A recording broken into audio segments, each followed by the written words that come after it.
Hello, and welcome to our lockdown special. Is that what you call it? We've been sitting here having a chat, inviting you into our living room now for 11 days. Yep, day 11. Day 11 of the kind of lockdown. How's it feeling? Are you ready to strangle me yet? Not quite, not quite. Getting there Cool. though. Cool. Now, the first story that I'd like to lead with tonight. I sound like a newspaper here, don't I? But this comes from a newspaper in Ireland, Dublin Live, and they report some quite extraordinary news here. That the latest news about Corona is that the Mexican producer, you couldn't make this up, the Mexican producer of Corona beer has suspended brewing and production due to coronavirus. Now, That's sad. that is That's sad an news. extraordinary thing, isn't it? And Corona beer is lovely. And when this thing started, I was there. I was in the local supermarket at Sainsbury's. Other ones are available, and I was posing with a load of Corona in front of a big freezer full of Corona, and Irma was taking my photo. Oh yes, it did. Yeah, that's As so you fun. do, so that was how we marked the beginning of this. And also, Corona rhymes with that song by the Knack called "I My Sharona," and you can also sing COVID-19 to the tune of Dexys Midnight Runners. Come on, Eileen! But that's all sort of random stuff. Good evening, Sanjeev. Thank you for joining us this evening. We're looking at the lighter side of the lockdown, and we start with the news that the Mexican, I didn't know, does Corona just come from Mexico? Is it a Mexican Yes, specialty? it's our brand and it tastes delicious. It's a very very nice light beer. And yes, even in my hometown, we have a massive Wow. signboard for Corona. So it is pretty famous. Absolutely didn't know that. I knew that vodka comes from Russia, I think. Am I right? But anyway, whatever. So the Mexican government has suspended all non-essential services until April the 30th as the nation battles its very own corona outbreak. And so Corona beer has been, if you like, suspended and put on ice for a while. Good evening, Kevin. Thanks for joining us Well, so long this evening. it keeps in ice. Yeah, it's very nice and chill, nice Yeah, and cold. yeah. Corona beer is actually, as it happens, exported to, I bet you didn't know this, 180 countries, which is probably more than half of the countries on the planet. So that's a pretty awesome thing, really. Good evening, Carol. It's very nice to have you with us this evening as well. Now, something else that I discovered. Good evening, Ian, and good evening, Liz. Things like MOTs are being relaxed. A lot of the sort of rules and regulations and things. Hello, Liz. It's very nice to have you with us. And Phil as well. A very good evening to you. Some of the rules and regulations and red tape are being suspended, as well as sort of financial help for people. And Brian, hello, welcome aboard. We're looking at the lighter side of the Corona thing here, and scouring all the newspapers and news reports and everything to try and look at the lighter side of stuff. And a very good evening to you, Julian. That's two of my radio friends have just joined back to back, and we kick off with some stuff. For example, that affects landlords. Landlords have a lot of things that they have to do and check when you move in and all this sort of thing. That's being relaxed a bit. I believe there's going to be an extension to MOTs as well, so that you can run the old jalopy on the road for a tad longer without getting it towed away and crushed. And all these are good news stories and kind of feel good stuff at the time of the sort of lockdown. And we get a bit perkier, every single time we do one of these. Rodney, hello. Thanks for joining us this evening. And I'm hoping that my friend Eric will join us a bit later, because my friend Eric Wiltshire had a lady performing Vera Lynn's "We'll Meet Again," which was ever so nice on his live show from kind of Slovakia, so we're going to having a lot of, because there's no actual sport as such going on, apart from people playing, I don't know, snooker in the living room or in the basement or something, for people who are fortunate enough to have that sort of thing. Yeah. Basketball. Should we do some basketball in the garden? We could film this tomorrow. But one of the things the BBC is going to do, and which you rarely get to look into some of those BBC archives, but they're going to dig deep into their treasure chest. They'll push away all the missing Doctor Who episodes, which I'm sure they got them all somewhere, and they're going to find some sporting events, some of them the most exciting go-to sporting events over the last few years, and replay them, and going to that sort of golden era, because we have sort of gold channels on television where we can watch reruns of Only Fools and Horses every single day of our lives forever, blah, blah. But they don't really tend to do it with events so much, so it will be nice to see those races. And good evening to you, David. We're just talking about the BBC are going to dip into the archive, and because some of the new programming, frankly, that they've had for this corona is rubbish, and it's just sort of variants on reality TV, celebrities in the corona jungle or whatever, or the big corona house or ooh. But if we can dig into the archive, and if we can come across some of those special programs and air them, then I think that's going to be good for all of us. We don't have time to watch telly because we're doing this thing, but we understand that it has its devotees, and so they're going to do the very best of Wimbledon. They're going to do the opening ceremony again of the 2012 Olympics, which is and that will Her Madge jumping out of a helicopter and all that kind of stuff. So what could be better? I'm going to enjoy sport more than ever, and there's going to be a replay of 2012's Super Saturday as well. There were some rumours that they were going to replay the whole of Euro 96, but they're just going to rebroadcast the best bits. So France 0, Czech Republic 0. I'm sorry, that will have to just stay in your memory banks, but all good. So there will be some stuff to watch on the old. Not a worrying moment. Box. We don't have excuse to be bored. Yeah, and according to a German virologist, and German virologists know quite a lot. Good evening, Yo. Thank you for joining us this evening. A German virologist has come out and said that there's no proof that the coronavirus can be spread while you're in the supermarket, and people are doing the distancing thing. Somebody spilt some crap right next to us in the supermarket, and that was quite funny today while we were in there. It was double cream. And the supermarket underling was clearing it up. The manager came to tell him off and say, "What the heck are you doing?" And the underling get back to the till immediately. And the underling follows the order, goes back to the till and goes, "But I was just clearing that spillage." And then the poor manager, which he must have regretted really, had to then pick up the mop and clear the spillage himself. And he came within about 1.5 meters of me at one point, but I managed to restrain myself from poking him with my broomstick that I walk around with everywhere, and we took that on board. Yeah, but it's good to be a manager. You have to know how to stand immediately to rise to the challenge. In this case, to clean the floor. You absolutely do. Very, very funny. Absolutely do. So British Gas have risen up to the challenge of helping out, and they're going to deliver food parcels, since the engineers are on the kind of road anyway.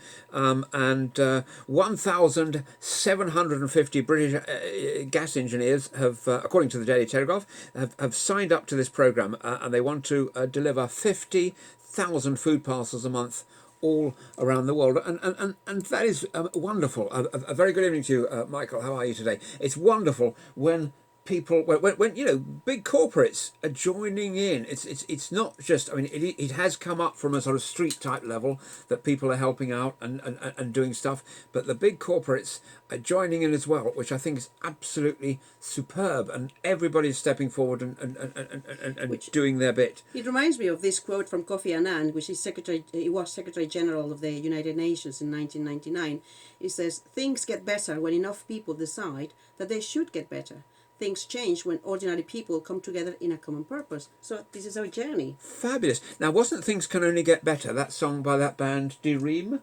And Yes, do you know who played in that band? That super handsome physicist, Brian Cox. And you can see him on Top of the Pops. Not many people know that. Oh, wow, that's news to I'm me. not kidding you. So there we are. We've got to get the old rock and roll in whenever we can. So there are some scientists in Australia who started testing some vaccines, and we're seeing this all all over the shop. A bit later, we'll tell you about some people who the first volunteers are doing some trials even right now. And in Essex, down the road from where I grew up, some students are going to put on live music performances from their windows every Friday at 5 p.m. to boost morale. And I suspect that in Havering, it's not sort of blocks of flats like we saw in Italy and this kind of thing. I suspect this is just like rows of terrace houses. Oh, that's awesome. So that's going to be awesome. So lovely, so lovely. There's been a Facebook group for some friends that was set up in Perth in Australia. That was just intended to help a few people who were healthcare workers. It's exploded, 140,000 members. The Facebook group that I joined about a fortnight ago, where a very good evening to you, James, and to Jeff. How are you guys this evening? The Facebook group that I joined about 10 days ago, where bands get together, kind of small artists really, people in their living rooms, this kind of thing, playing music live on Saturdays and Sundays. That's got 750,000 members now from zero 2 weeks ago. So kind of everybody's getting together and pulling together and making it all happen. Which is fabulous. And then the Guardian are also joining the party, they show you something that there's a farming cooperative run by African migrants, where the Barikama tribe are helping to feed families in lockdown, and there are these two guys in tractors driving around, obviously with 2 meters between them, harvesting stuff, which is very, very nice. And because we can't always be don't panic, but we can't always be 100% certain of the supermarkets having everything in. They are doing their best. They're doing a great job, but increasingly drivers and pickers and all these kind of people will succumb to this thing and will have to self-isolate and so forth. So, let's take it for granted. Let's not do any more of that hoarding stuff. I know where you got that loo paper hidden, but, no more.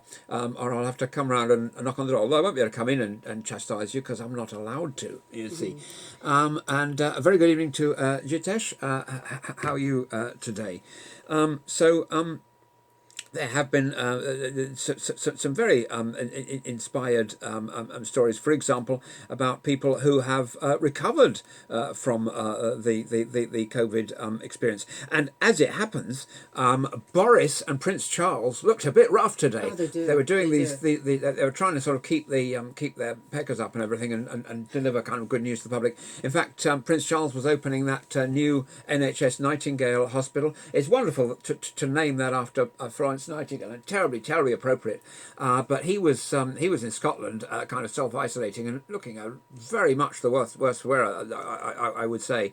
And then he said, "I declare this place open." And somebody local on the ground was cutting the ribbon and making it happen. Now there was a publicity photograph for that opening of that hospital, which I thought was quite amusing, actually, which a friend of mine posted on Facebook, because outside the Nightingale Hospital, Matt Hancock and others were posing for a photograph, great idea, where they're all standing basically 2 meters apart on white crosses that are marked on the ground, and just about only Matt Hancock is the guy actually standing on his cross, and all these other dignitaries and other people who were there for the opening for the prestigious opening of this thing, televised and everything, they're all standing nowhere near their crosses. And so missed it.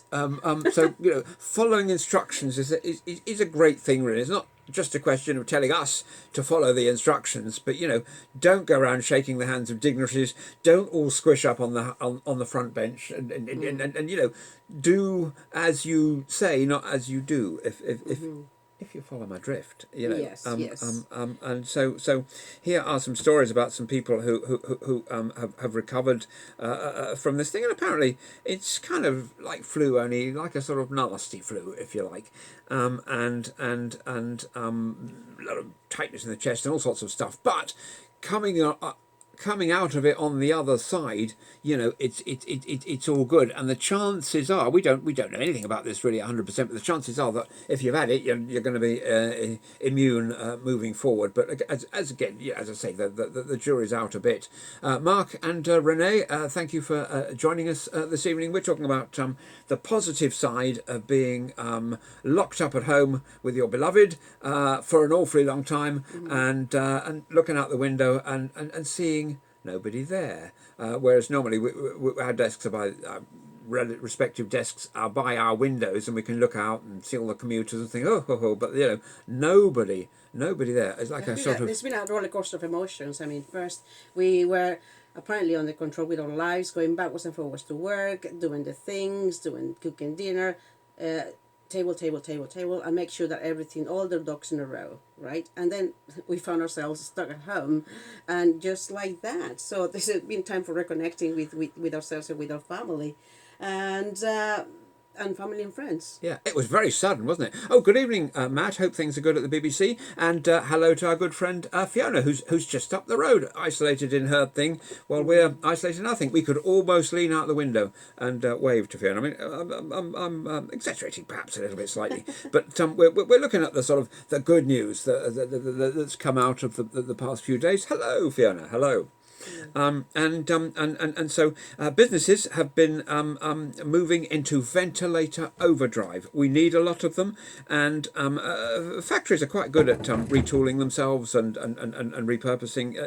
Factories who manufacture similar stuff, whether it's, I don't know, vacuum cleaners is a good example, because I know Dyson got an order for kind of 20,000 of these from the NHS. There are 61,000 medical ventilators in the pipeline.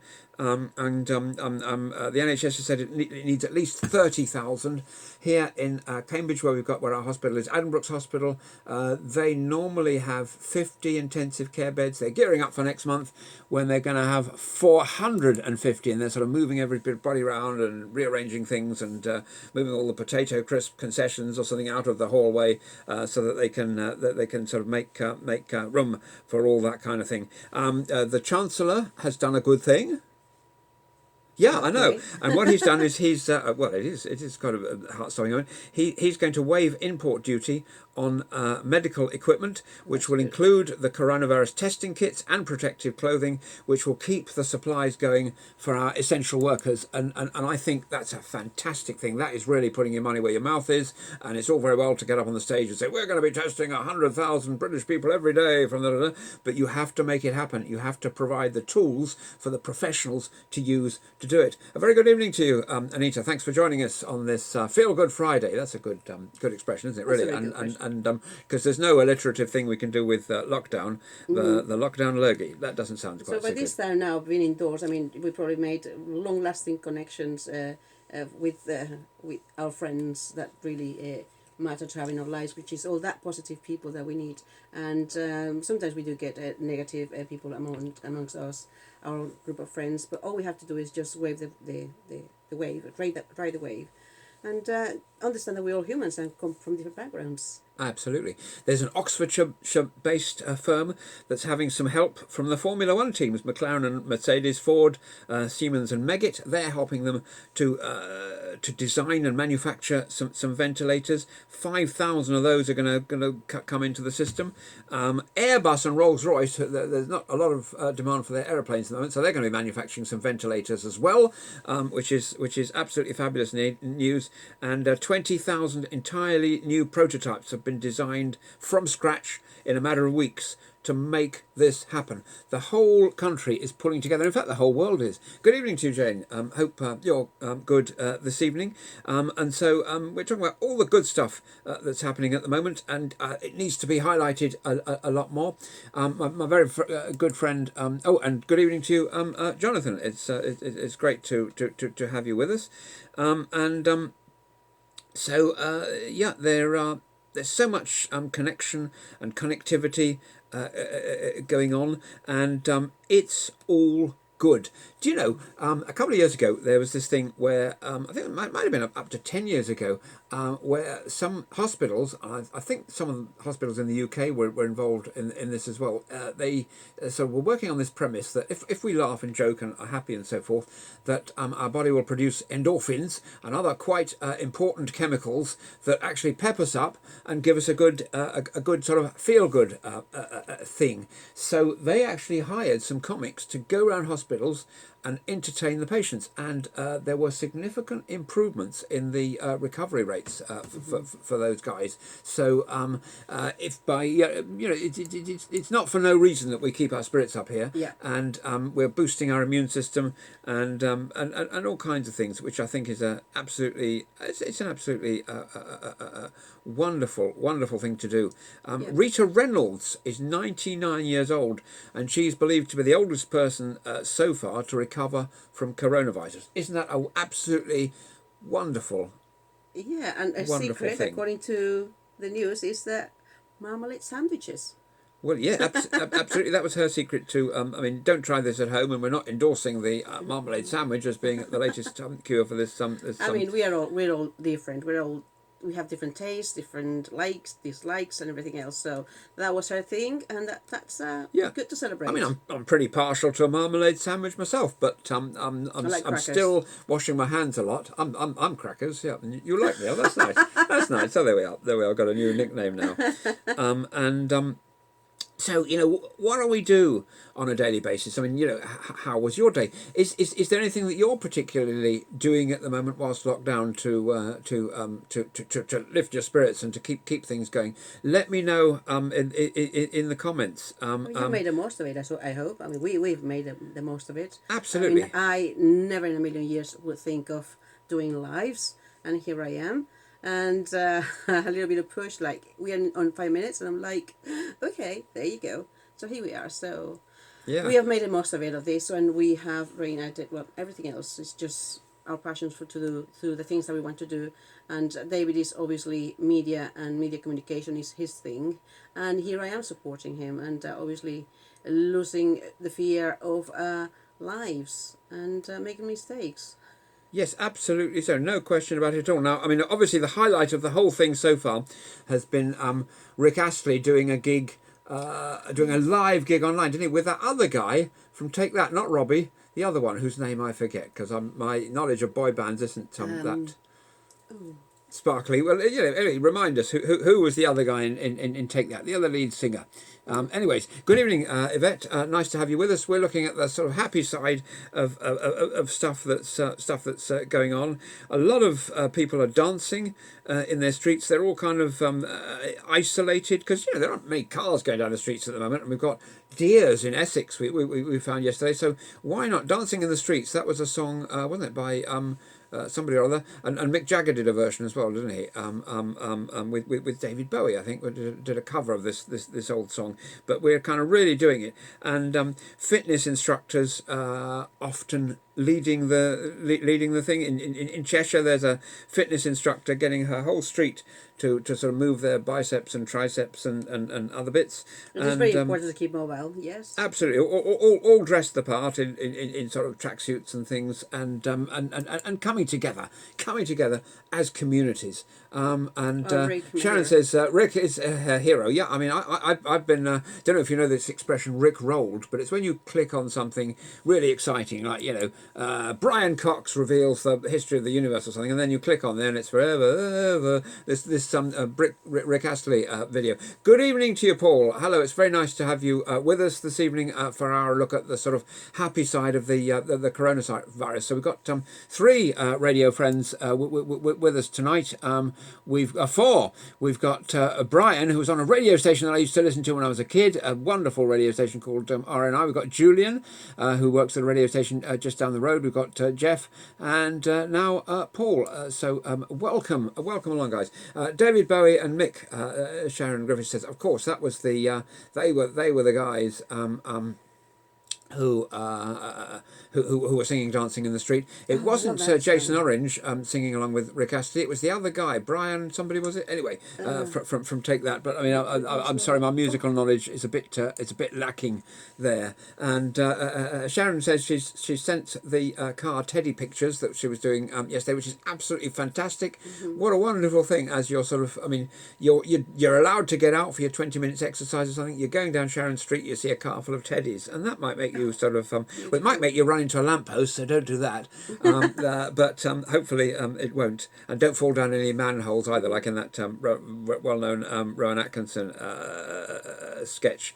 There's a thing called Sing at Six, where a bunch of neighbours are sitting down to or singing some uplifting tunes after the 5 o'clock news. And don't watch the news more than twice a day because it's depressing. So and that's that occurs generally. Yes, Jason Orange is definitely the drummer. We were talking about who did a duet with Rick Astley recently. But anyways, Yes. so yeah, this is a thing called Sing at Six, where they watch the news. And then they're all doing some singing kind of on this is a big I wonder how many people are in this group. I can't quite see how many people are in the group, which you can normally see, but people are I'm going to have a look right now, and It's just oh amazing how la, we but anyway. get creative to keep the family entertained and just join in the spirit of solidarity that we all have come across now that we were dumped with this kind of situation going outside and keeping indoors is the best way to offload the workload from the NHS staff and not to be Not just to be wasting. to put a sort of burden on them really, because they're doing their very best, and we can't blame too much the people who are ill now, because it wasn't so clear as to what the magnitude of the thing that we were facing. But now that we know, there's no excuse whatsoever to kind of go out. It doesn't tell you. It's called Sing at Six. It doesn't tell you how many members they 9,913. So more than 9,000, nearly 10,000 people have joined this group. I will have to join, won't we? So an hour before we come on here, and then we can sort of post little videos of us doing Rick Astley or whatever it is. Singing. 42 things. Sharon says that I probably didn't know about Rick Astley. I didn't. I'll have to watch it at the end, but I live to, I learn something new every single day. I really do. We have done the most of it as much as we can, considering what we have at hand. And I hope you have made also the most of it out of this situation. And all this way, well, was it how many days now? 11 days now so far? So there's a couple more weeks that we're going to be going up, Yes. up. So we really need to keep indoors just to keep each other safe Yeah, and yeah, our yeah. families. And just a time to reflect and find what you did and what you keep. Yes, one of the reports that I was reading, was it last night or the night before, was that half the people who are carrying this virus show no symptoms at all, ever, throughout the whole duration of it, and but they are shedding these little critters wherever they go, and infecting their grannies and mums and this kind of thing, and so that's why we need to be careful, just for the sake of other folks, and it's just a decent kind of doing our civil duty, if you like, and it is important. Abbey Road was a lovely place, actually, where I got to sit through a whole gig, thanks to my very good friend Eric, actually. Well, I just hope that everybody's just taking stock of reality. Absolutely, absolutely. So Rick, fresh off that uh, fresh off the. I'm going to Google take that. So this is bugging me. I Let's take can't that. I can't work out who the second member of Take That. It was Gary Barlow. That's Of the course, it was one. Gary Gaza. He was singing along with Rick Astley, and Rick was in good voice. Let's just put it that way. Rick was in fine voice. But Gaza wasn't doing his best performance ever. But it's nice the way that people are. Let's not knock it. It's nice the way that people are stepping up to the plate and entertaining and doing their bit to keep us all happy. Oh, very good evening to you, Jimenessa. Sorry we only went to one of your things today, but by all means, post this week, by all means post details of what you're doing on the comments, because she's got a fabulous chat group going on, which is a sort of a group for artists where they're performing their works and discussing and things on a daily basis, which is a wonderful thing. And initiatives like that absolutely totally need to be supported. No hesitation about that, absolutely at all. So so Rick Astley is playing a free concert, assuming the lockdown is over by then, for the benefit of the NHS and emergency workers. He's just announced it will be at Manchester Arena in October. Together forever. Da, da, da, da, da. So that's the thing, and he's going to work his posterior off apparently to give us a great night. I can't. Look, I'll be honest. I probably won't be there, but nonetheless, I wish the project well, and I think it's probably Gary Barlow's going to be there too, and plenty of line-up, I suppose. Oh, for that concert. Well, you never know. But obviously, when the Oasis boys do things, whether it's for charity or anything, you're never going to get Liam and Noel in the same room. Let's be honest. But I digress. Marmalade sandwiches. I'm going to have some marmalade sandwiches when we finish this. I like green crackers. Absolutely no question at all, because I've got the orangutan friendly peanut butter. So we'll have some. We'll intersperse that with some marmalade sandwiches, and it's all kind of, it's all good stuff. It's So amazing how you're becoming conscious about everything now. Everything matters, yet nothing at the same time. Is that kind of duality? absolutely. Now, our friends at the Daily Mail tell us that the first volunteers to receive the first vaccine that's rolling off the production lines are in good health as they complete 2 weeks of medical observations in China. This is wonderful stuff, and I think we were talking yesterday about how the German company Bayer are picking up on this particular thing that's being trialled, and they're conducting their own trials as well. So that is absolutely fabulous news. 100 healthy adults aged between 18 and 60, so that rules me out. Have volunteered for the tests.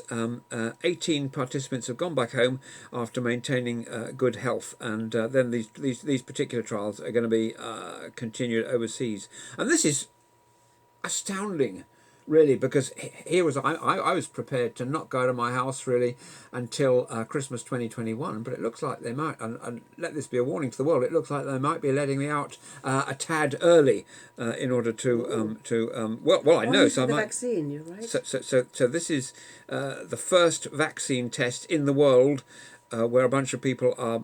They're being monitored. You see, this is the thing. We've got to monitor them for 6 months now to make sure that nothing drops off, their ears don't fall out or something. So and then once we've done that, effectively, we'll be safe to start manufacturing it, which is wonderful. And then there'll be additional trials. And I think there are 3 phases of human trials. We've skipped the animal tests altogether, and we're just going for it.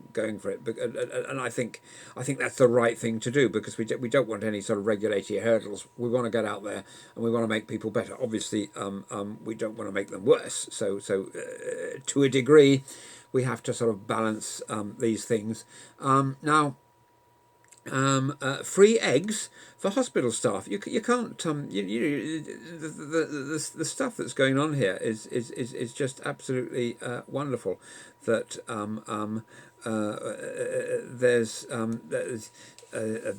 a local farmer, yes, who is giving free eggs to NHS hospital staff, which I think is absolutely wonderful thing to do.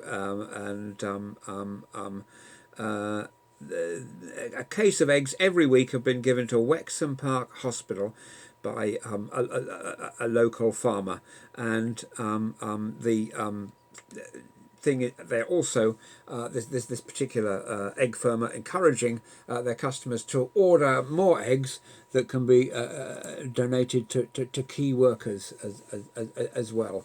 And Sharon describes a Rick Astley a gig which we won't have time to go into now, but she also tells us this: we live a life of duality, always an upside and a downside with opposing perspectives. Isn't that true? That's right. That's correct. Isn't that true? So we're coming towards the end of the kind of feel good stories now, and then we're going to get into the sort of meat of the thing, and just a final thing really from one of the newspapers, one of the local papers in our part of the world, about the power of positivity, and this is the Eastern Daily Press, which is published in East Anglia here, and it's celebrating the fact that, okay, it's not an entirely valid comparison, because China's hospital, they had to dig the foundations, put the walls on and a roof, whereas the Nightingale, the NHS Nightingale, they had the walls and the roof, but it's still a fantastic thing that we managed to get this 500-bed hospital ready and open. Not all the beds are open yet, but we're working on this. So massive congratulations are in order for getting that up and running. Yeah, but I think the China one has already been taken down, so that's. Yes, because the China outbreak is to all intents and purposes controlled now, because they did this lockdown thing, and they were a bit tougher than us. We're kind of pussycats when it comes to this, but I don't think they would have stood for any nonsense at all in terms of breaking it.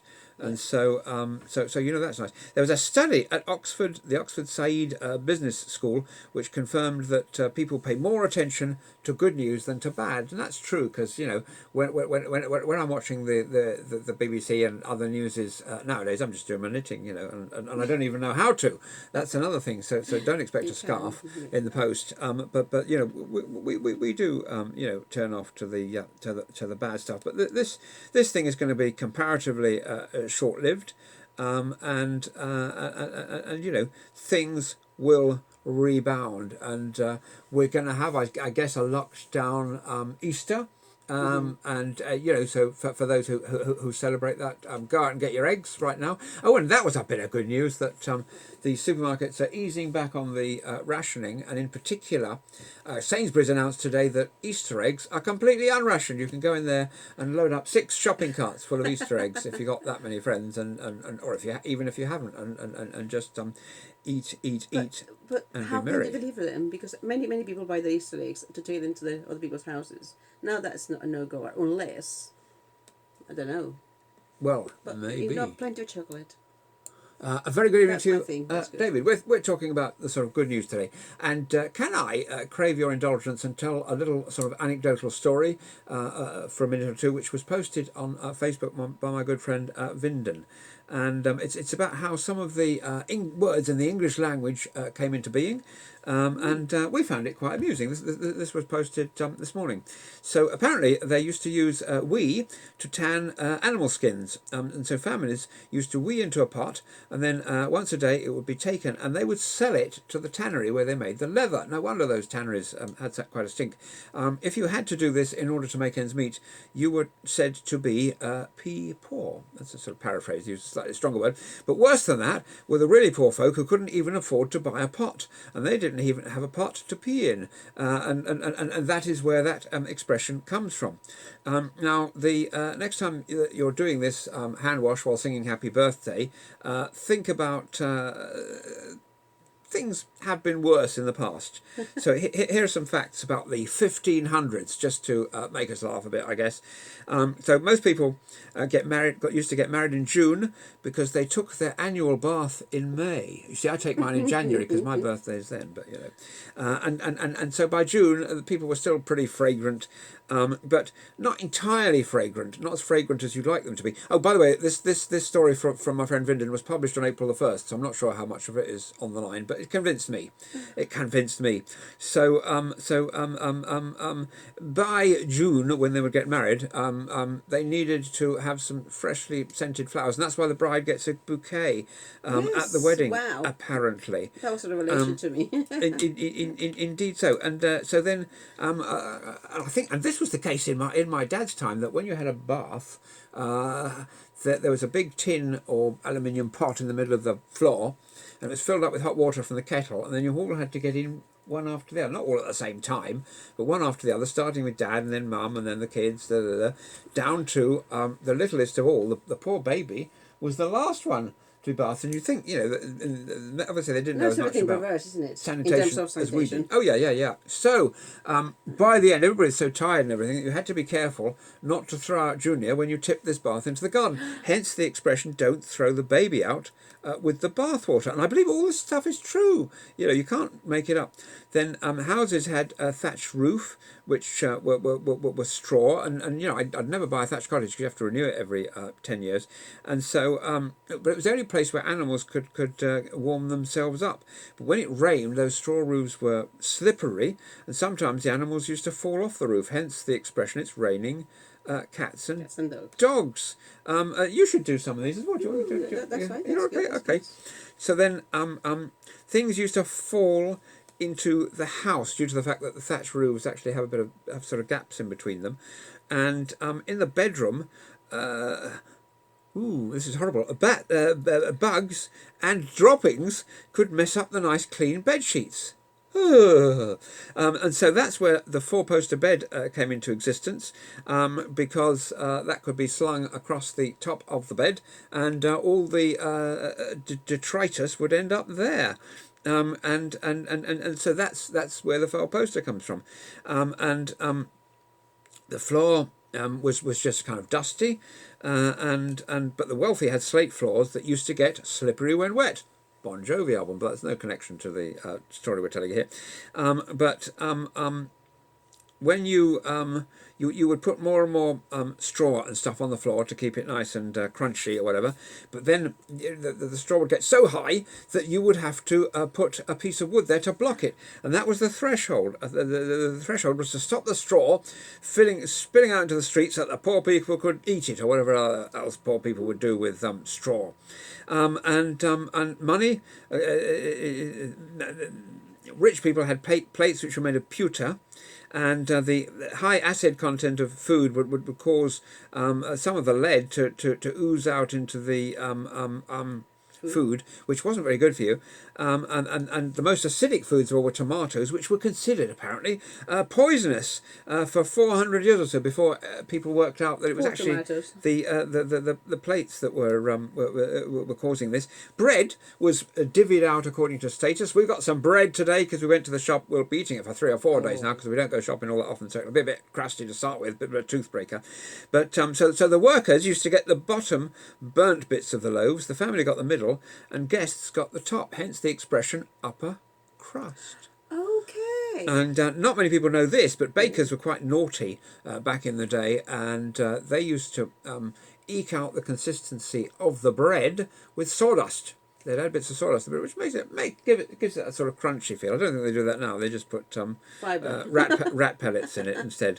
Lead cups were used to drink ale or whiskey, and sometimes the combination of the lead cups and what was in them would knock people out for a couple of days. And someone walking along the road would think these people were dead, and they'd lay them out on the kitchen table. But then they'd actually, the reason they would do this was to see if they would wake up a couple of days later. Hence the expression of holding awake. And so these are some stories from the distant past. This thing that my friend Vinden posted is much longer. So if you PM me, I'll send you the whole thing. But it's just quite interesting to see how some of the customs and expressions that we take for granted in our sort of everyday life sort of came into existence. But now we build this about discovering your full potential, and we're 2/3 of the way through, and we haven't talked about that at all. So would you like to kick off with some thoughts about that, Emma, or would you like me to kick off? Well, it's up to you, but... Well, you've got a whiteboard there. Can we...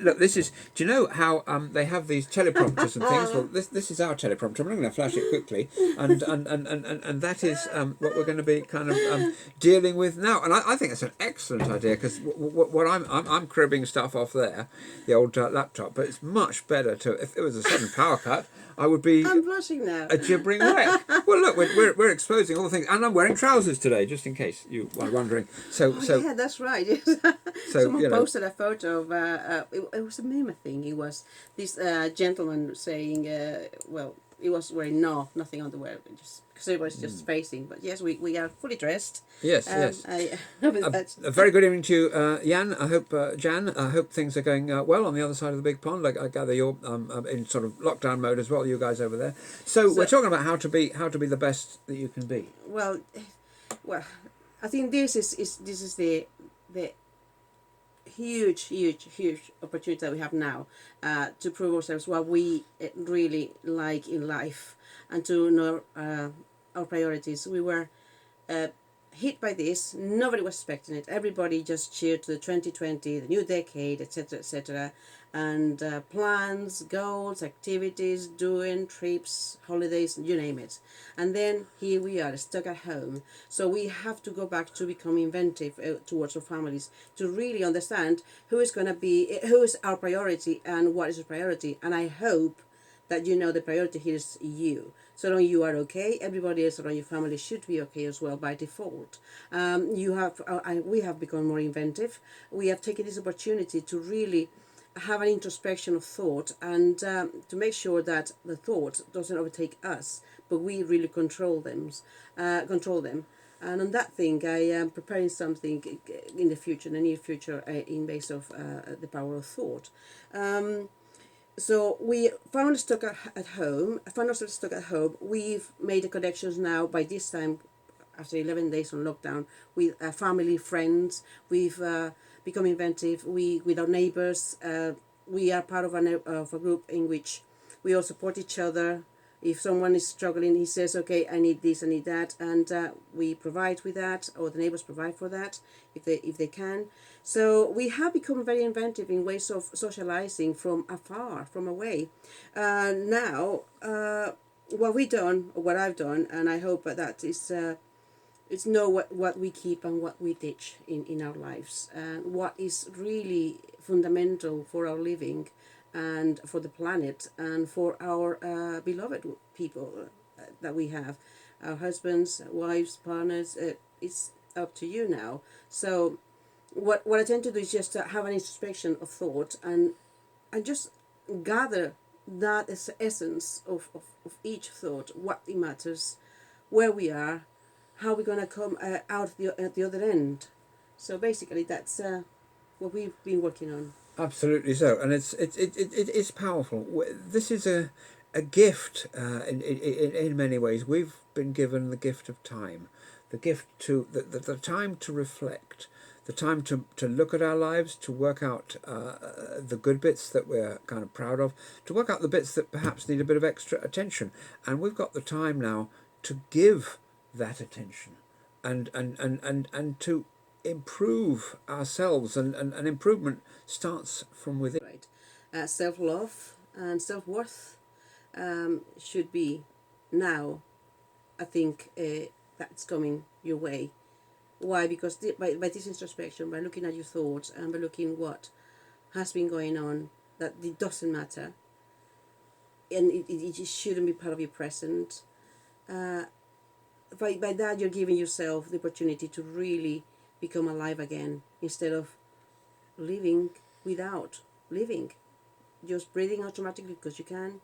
Now you know that breathing we need our lungs, that we need our health, that we need our connections from afar, from close, and more so we need to find the inner love for ourselves, and really the worth that we can build for our own selves. So when we're driving a car, and I'll be honest here, although I have a driving license which I got when I was 18, I haven't ever, the day I passed my driving test after 4 unsuccessful attempts, was the last day I ever sat behind the wheel of a car, and tried to push it forward. But one thing I know is this, that the best way to drive the car is not by looking in the rear view mirror the whole time, because you'll crash into something in front of you. You occasionally glance there, but you don't focus on that too much. So the past and the present and the future, now my very dearly my beloved and now departed Uncle Carl used to, he was a monk, and he used to stress this thing that the importance of the present. And I will tell you more about the story of that in a later one, because we're running a bit short of time now.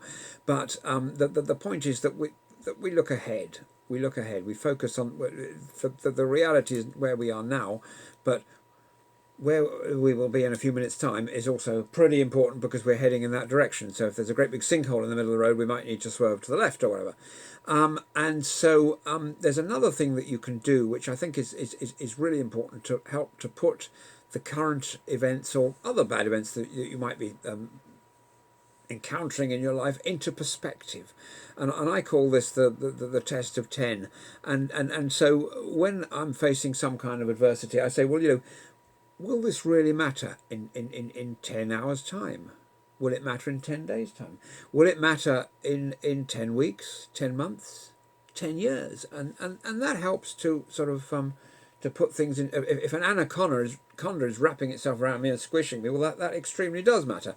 But if I can't find my slippers, then in 10 minutes' time I'll have forgotten about it. So it's no big deal. So it's quite a useful way to kind of de-stress your life, and stress is the killer. Stress is the thing that brings us down. Stress is the thing that causes very real discomfort and very real damage to our lives. So the more that we can minimize that, I think that the better, the happier, and the healthier that we will all be. Yep, that's correct. The stress really hits your immune system, and your immune system it looks after everything. Yeah, it's that set of traffic lights that looks after everything. So if you don't look after your immune system, he can attack you from anywhere, from whatever weakest point he finds in your system. He will get you there, and you don't even realize that. So this is a time to reflect, to build our own happiness, really, and enjoy your family as much as you can, and just laugh at yourself and what you find.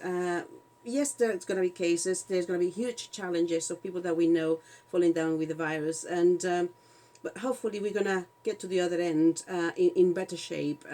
Certainly humanity has had a huge shake. We weren't expecting this.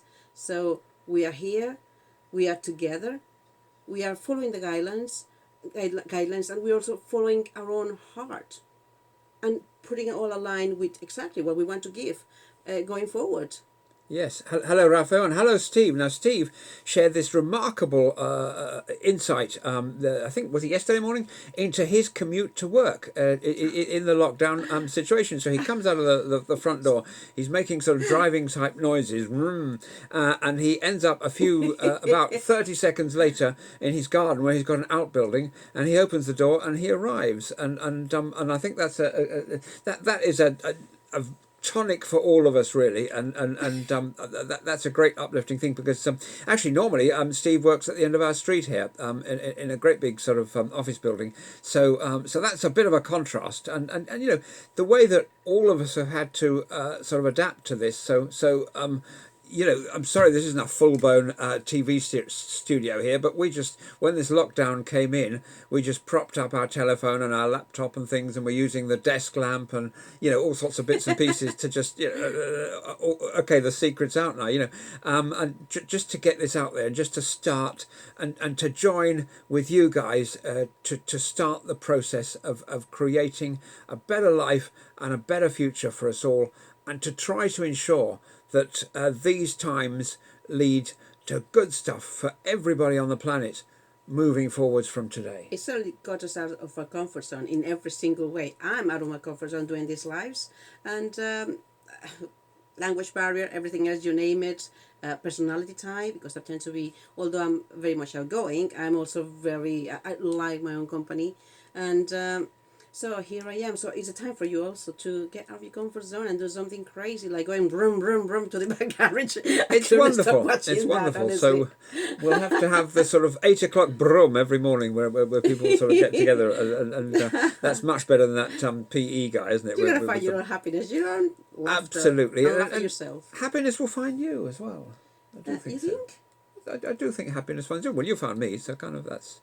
Oh, It works in that way. so Have you kind. got a final little thing to read for us? Or don't worry if Oh, not. no, But no, no. I it would think be you've got basically some. is now what I like you to do, or what I tend to do is have a little time for myself every morning, in which I go inside my thoughts and give gratitude to have another day alive, and and to understand what drives you. So reflect on those for five seconds, even if it is what drives you, okay, and then go, okay, what makes me happy, what's going to make me happy today, and work on it. And the last one is self-protect you and your family by healthy habits, creating healthy habits, keeping the healthy habits, which is very difficult, more so when you like crisps like I do. So what do you have to say now? Well, I'm going to read a book, a bit from a book where I was privileged to write a chapter in, and this book actually for about an hour beat that book Shoe Dog on Amazon and went to the top of the bestseller charts only for about an hour, but still, it's the thought that counts, isn't it?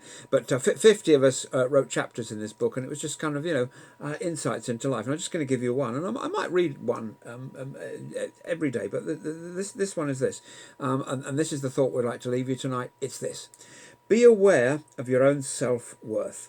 Don't be afraid, and do not let the people you meet put you down. You are totally unique, and if the people in your life don't recognize your value as an individual, then you need to know that this is their problem and not yours. And on that note, And on that note, we'll say we really hope you can join us tomorrow evening at the same time.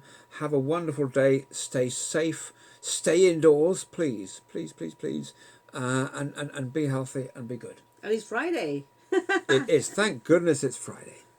Bye Take now. care now. Have a wonderful, wonderful rest of the day.